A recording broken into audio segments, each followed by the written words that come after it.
I want to talk about something, and I don't mean this to be political in any sort of way, but one of the things that keeps us stuck is this idea of separation. It's this idea that there's things that I do and they're separate. Like I go to work, I pay attention to my family, I take care of the things that I need to do at home.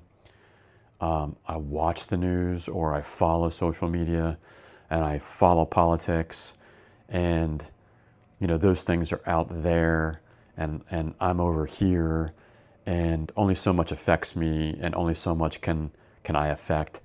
And that is not really the reality of things.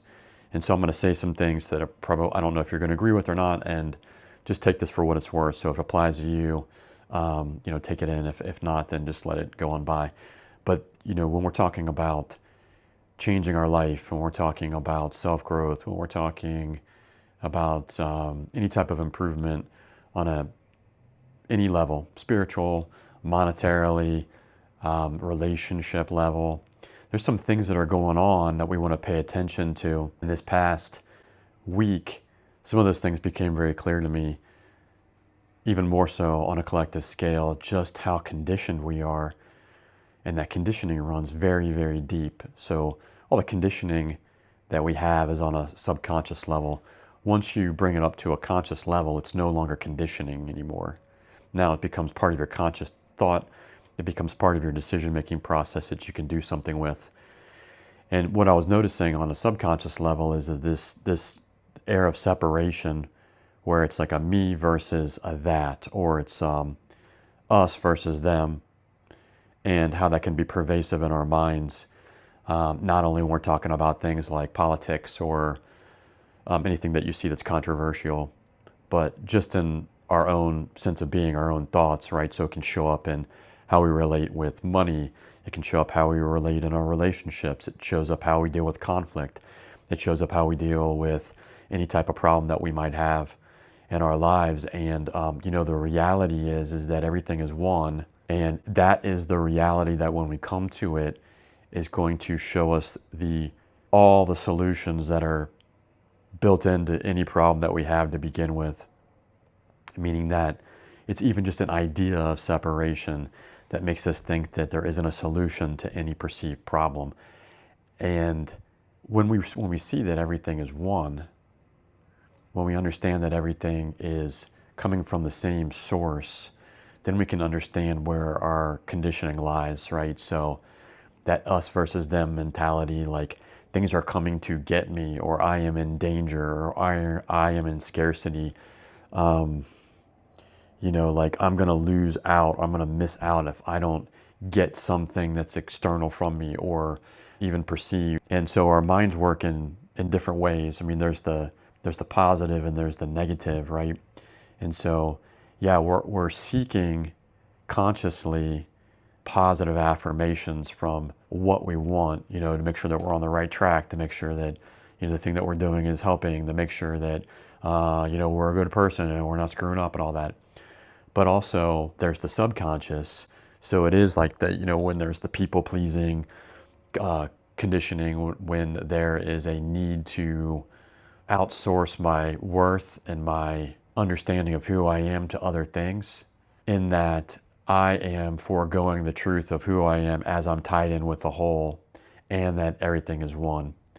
And then there's the negative. There's the negative conditioning. So there's the separation, there's the perceived threat, there's the perceived enemies that we are told are enemies, or that we have to make up in our minds, so that we project outward our sense of separation so that we can find something to protect ourselves from. Until we get past all those notions that we are separate from source, that we are not one, like we're going to see the same things come up in ourselves. We're going to see the same problems happen. We're going to see the same problems come up in the collective. And you could even call that karma.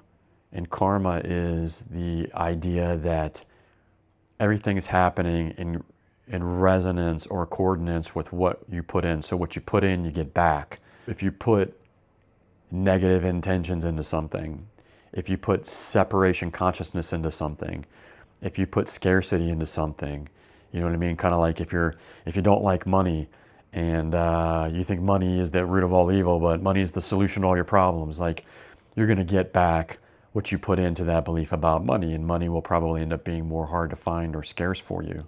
When we're looking at what we're putting into our reality from a thought standpoint, you know, and even in terms of that concept of karma, if you believe in karma, like you're going to keep on getting back the lesson that you need to learn, because that's just part of how life works, right? So it's not a punishment. It doesn't mean there's separation. It's more of a reminder of that things aren't separate. And that's really confusing to the mind, because the mind is constantly being operated from this level of perceived threat and danger. And it's also the way that we get manipulated and we get coerced and controlled by bigger forces or society. And you know, the thing is that when I'm being faced with the lesson, and let's say, you know, collectively, there's a huge opportunity for a big lesson based on things that are going on in the world and how crazy things are and how crazy things are going to get. Like if you didn't think that things were crazy now, like things are going to get crazier. And that it's an opportunity to see oneness. It's an opportunity to drop resentment, to make amends, to give and receive love, to see your positive impact on not only, you know, your, like, obviously you and your family and the closest relationships, but how that can actually impact the greater. It's an opportunity to choose what you want instead of what you don't want. It's an opportunity to get out of conditioned consciousness and into a conscious level of being. And it's not a punishment. And that's a crazy thing to say in and of itself, because some of the things that we're seeing are absolutely like catastrophically horrific. And I don't think that's a political statement. It doesn't matter. Like, politicize anything that you want. Like, some of these things that we're seeing around the world are just awful, terrible. But those things, as we are in witness of them, they present us with an opportunity to ask ourselves, what do we want? Now we're bringing that subconscious pattern up to consciousness, where we can clarify it, we can requalify it, and we can then begin to see more of what we consciously want and begin acting and expressing in those conscious ways. And one last thing, I do think that things are going to get better increasingly over an extended period of time, but it's going to take each individual stepping into what they desire and what they want for themselves and what they want to bring up in those conscious thoughts and behaviors and actions, and just how you treat yourself in the world. And, you know, also, like, I talk to a lot of people, I coach people, help people in therapy. This is a really common thing. I mean, people are lost, but I want to say something, and hopefully it resonates with you. It's not you that's lost. This is a collective thing.